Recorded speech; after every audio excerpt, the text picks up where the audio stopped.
Bonjour à tous et bienvenue sur TV Land. Au sommaire de ce journal du vendredi 15 mai, nous vous ferons revivre les grands moments des finales de la Coupe des Landes de football, clôturée hier par 2 matchs.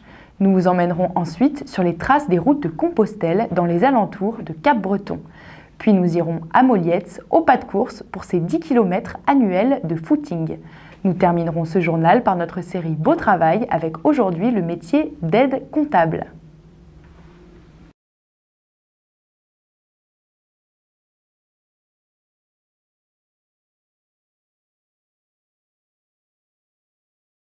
Pontonx, grand vainqueur de la Coupe des Landes de football de cette année contre Biscarrosse. Le Bandas pontois a su motiver les joueurs qui leur offrent une victoire par 2-1. Okay. Oui, bonjour à tous les amis internautes qui sont devant leurs écrans pour assister à cette 69e finale de football du district des Landes.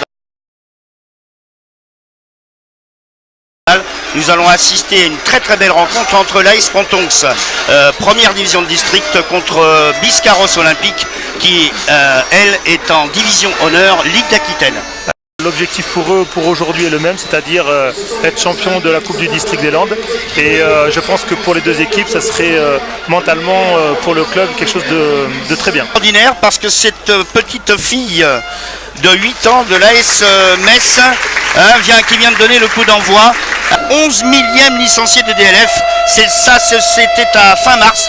Et maintenant, là, à ce jour, il y a donc 11 050 licenciés au district des Landes, qui est bien entendu le sport collectif le plus important du département. Mais quand même de très belle. Et Benoît Dufort qui récupère le ballon sur le côté droit, qui fait semblant de centrer, la donne. Oh là là, le gardien, quelle belle reprise. Oh, le but! Et voilà le but! Extraordinaire! Oui, il est mérité ce but, on vous le disait il y a quelques secondes que les deux meilleures occasions étaient pontoises. Et bien là, voilà la troisième. Alors, il est difficile de dire quel est le buteur, parce que je crois que la balle aussi a été contrée par un défenseur. Il me semble que c'est Christophe Caillot qui a contré le ballon même. Voilà, et je pense que c'est Christophe Caillot de Pontonx qui a dévié le ballon de son partenaire qui a frappé. Et le speaker de l'Argenté confirme bien que c'est Caillot qui a marqué ce but. Donc vous voyez, les 4 divisions d'écart. Eh bien, ça ne se voit plus lorsqu'on joue une finale de Coupe des Landes. Le coup a été un peu plus décisif et a gagné un peu plus de duels, malgré tout, encore une fois, cette défense de Pontonx qui ne lâche rien et qui défend très bien encore. Il y a encore quelle occasion pour Caillot. Je reste convaincu, Stéphane, bien que je ne sois pas un professionnel du football, je reste convaincu que Biscarrosse joue pas suffisamment vite contre l'équipe de Pontonx. Et on sent de suite ce qu'ils vont faire. Donc ça me paraît difficile pour Pontonx, pour Biscarrosse de pouvoir au moins égaliser. C'est ce qui nous permettrait de voir une deuxième période. Il faudrait que Biscarrosse marque dès le début de la seconde période pour voir le match un petit peu s'emballer. Ça n'a pas l'air d'avoir fait d'autres changements pour l'instant. Ça a intérêt d'élever très rapidement son voilà, niveau de jeu. Monsieur Pourgaton a donné le coup d'envoi de cette deuxième période avec l'engagement des Pontois qui de suite mettent le plus sur Biscarrosse. C'est quand même assez admirable ce que font les... Et là, il y a Benoît Dufort et qui passe encore. Et c'est normal. Quel but! Extraordinaire but de Benoît Dufort! À plus de 40 ans, il marque encore en finale de Coupe des Landes. Mais où s'arrêtera-t-il, Benoît Dufort? Où s'arrêtera-t-il? C'est absolument extraordinaire. On n'a plus rien à perdre, on est à 2-0, à 0-2, il faut y aller, il faut se battre sur tous les ballons. C'est cette équipe de Biscarrosse. Voilà, même sur la touche. Là on a voulu jouer trop facile, là, heureusement. But. C'est reparti. Ça y est, c'est reparti. Par le numéro 14. C'est Saint-Copec qui a vu Arthur Guérin avancer et ajuster sa frappe et Arthur n'a pas pu mettre le ballon en corner. Nous allons avoir 10 minutes de folie un petit peu. Voilà, enfin c'est. Il n'a pas dit son dernier mot. Michael Lavielle sur le coup franc, voilà, qui lance son côté. Par contre, les défenseurs de Pontonx, quoi qu'il arrive, on ne pourra rien leur reprocher. Faudrait un miracle parce que c'est fini là maintenant. Ah super, aïe, qu'est-ce que c'est bien joué. Superbe. Qu'est-ce que c'est bien joué! Alors qu'on est dans les arrêts de jeu. Et voilà, c'est terminé. extraordinaire! Eh bien, un grand coup de chapeau! Et voilà Pontonx qui gagne sa 12e finale de Coupe des Landes de football. Et je crois qu'on peut les féliciter véritablement, car ils ont joué non seulement tactiquement, techniquement, physiquement, mais aussi sereinement. Ils ont préparé cette finale et je crois que ça s'est bien senti. Ils ont respecté les consignes de leur entraîneur et ils ont marqué 2 magnifiques buts. Et là, on ne peut pas dire que Biscarrosse n'a pas mérité de jouer les tirs au but, parce que Biscarrosse ne nous a pratiquement rien proposé de véritablement, enfin en tout cas au niveau football. À la suite de ce trophée remis par monsieur Claude Auger, le président du District des Landes, et voilà, et ça c'est extraordinaire! 12e trophée, 12e finale de la Coupe des Landes gagnée par l'AS Pontonx. De travailler dans la sérénité et dans la confiance. Félicitations à eux car ils ont géré le match sans problème. Avant que les Pontois ne remportent la grande victoire, les supporters d'Aire-sur-Adour et de Broca étaient venus en nombre pour soutenir leurs équipes pour la finale de la Petite Coupe.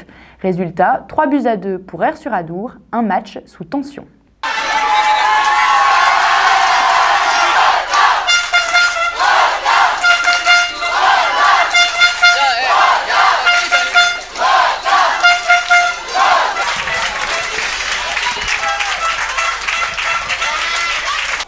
Allez, ça envoie loin devant, on fait remonter le bloc. Attention, l'arrivée attention, du numéro 8 qui va presser le attention, numéro 5. Le 8 est passé.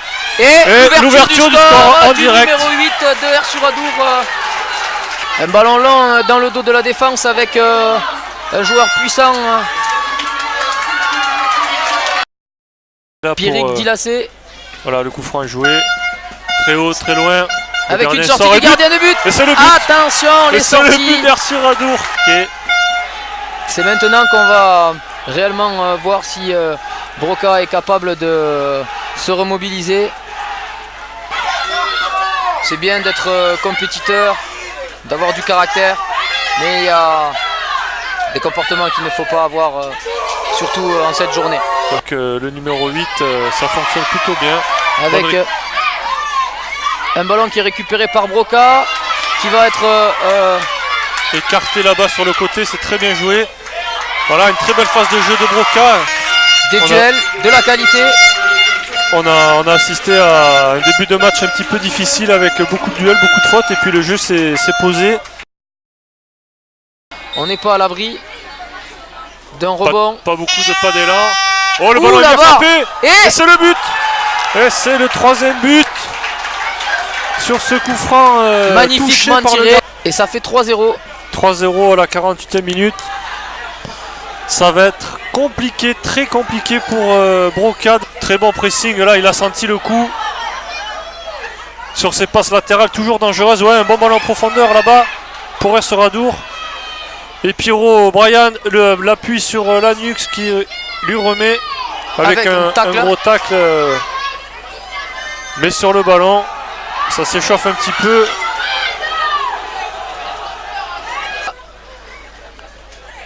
Qui est bien frappé. Attention, le numéro 11. Et super barré. Super barré. Christophe Andrade qui rebonde devant.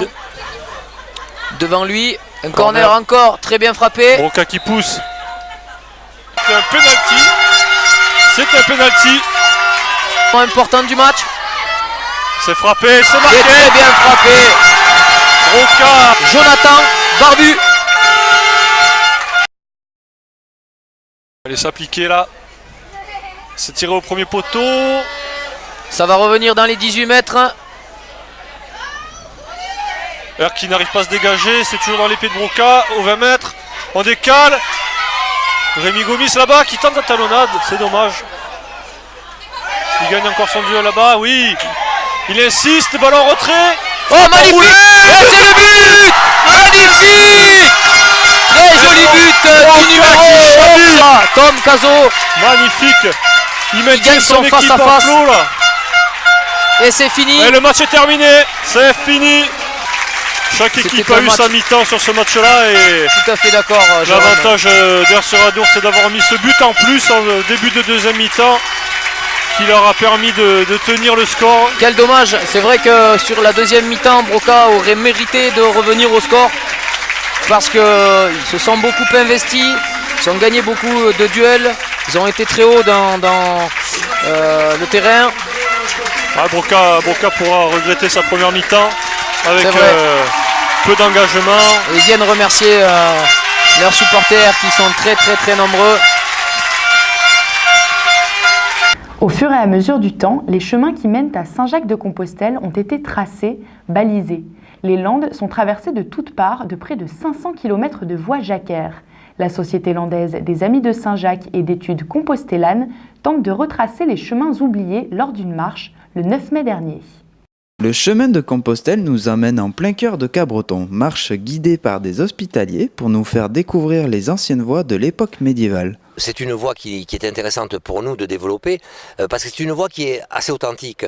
Quand on fait le pèlerinage, eh bien, comme nous faisons une fois le pèlerinage, seul, souvent, et puis après on le fait plusieurs fois par d'autres voies parce qu'on est passionné par cela. C'est un petit détour qu'on fait sur le chemin qui n'est pas naturel normalement, c'est-à-dire qui évite le port de Cabreton, mais à cette époque-là, le port n'existait pas tel qu'il est. On a voulu que le pèlerin puisse savoir que là il y avait quelque chose qui attestait du passage ancestral des anciens. En commémoration aux Templiers, une plaque a été édifiée en souvenir des services rendus aux pèlerins d'autrefois. Mais il y avait à Cabreton donc une maison templière, donc un accueil templier qui permettait d'accueillir les pèlerins qui passaient nombreux dès le XIIIe siècle. Et ça permettait donc de les renseigner, de les accueillir, de leur donner les moyens de pouvoir continuer vers l'Espagne, puisque là on arrive, comme on dit, sur zone. C'est-à-dire qu'on commence à voir, si le beau temps le permet, la Rhône, les Pyrénées, on sait que là on va franchir le passage obligé. Accueil et charité, c'est ce que d'autres ont continué à perpétuer. Le rôle de notre association, c'est d'accueillir le pèlerin. Et l'hospitalité est un autre pôle fondamental de notre raison d'être. C'est en quelque sorte aussi rendre ce que l'on a reçu lorsque nous-mêmes avons été pèlerins. Donc il est un peu de notre devoir d'accueillir à notre tour et d'apporter tous les services qu'attendent les pèlerins. Donc c'est un mouvement qui est en marche et qui ne fait que croître chaque année. Voilà. Après des passages balisés et des histoires ancestrales, la marche s'est terminée à la Maison de l'Oralité et du Patrimoine, avec une exposition qui durera jusqu'au 23 mai prochain. Après la marche, accélérons un peu le rythme pour parler jogging, le sport à la mode dans toute la France. Le week-end dernier, Molietz n'y échappait pas avec sa course organisée tous les ans.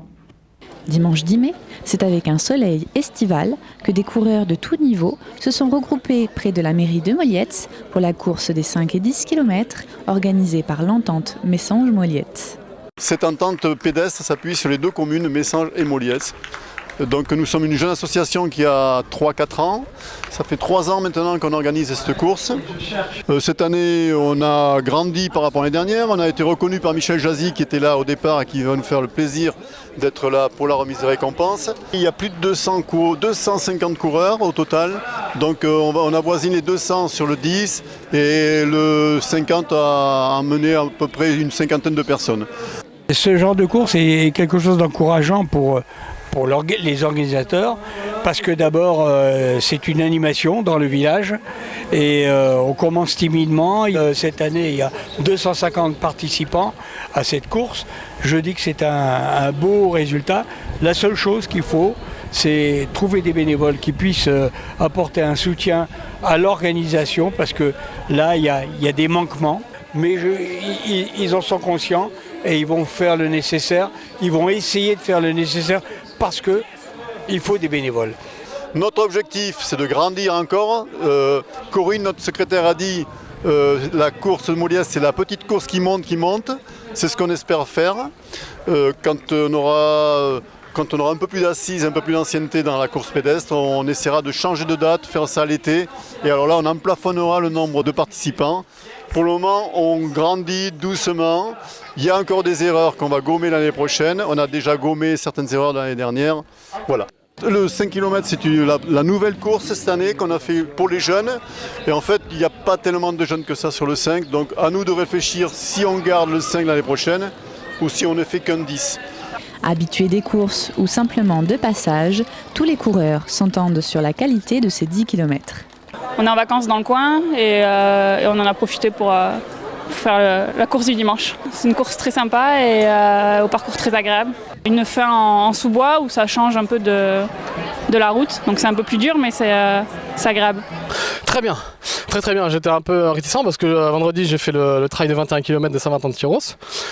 Donc j'avais peur que ça laisse un peu de marque, mais finalement ça a été. J'étais dans les temps, j'étais au ressenti, j'étais bien, donc c'est le principal. Puis avec le temps on peut pas rêver mieux. Mi-bitume, mi-chemin sur la côte, donc on pouvait pas espérer mieux en tant que coureur, c'est que du plaisir, on prend que du plaisir.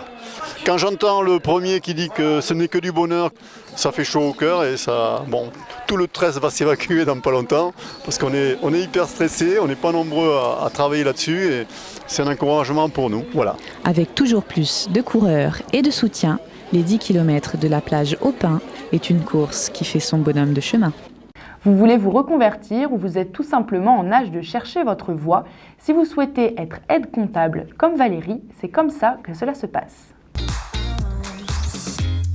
Valérie a 47 ans. Elle aime la poésie, fabriquer des colliers et son métier. Valérie est aide-comptable. Je travaille en comptabilité client. Ça consiste principalement à éditer les factures, à saisir les encaissements et à relancer les clients, le but étant de faire rentrer l'argent. Valérie doit donc être très précise et organisée. On pense qu'il faut être bon en maths, mais pas du tout. Et heureusement, car à la base, je n'aime pas les chiffres. 2 sur 10 en maths. Bravo.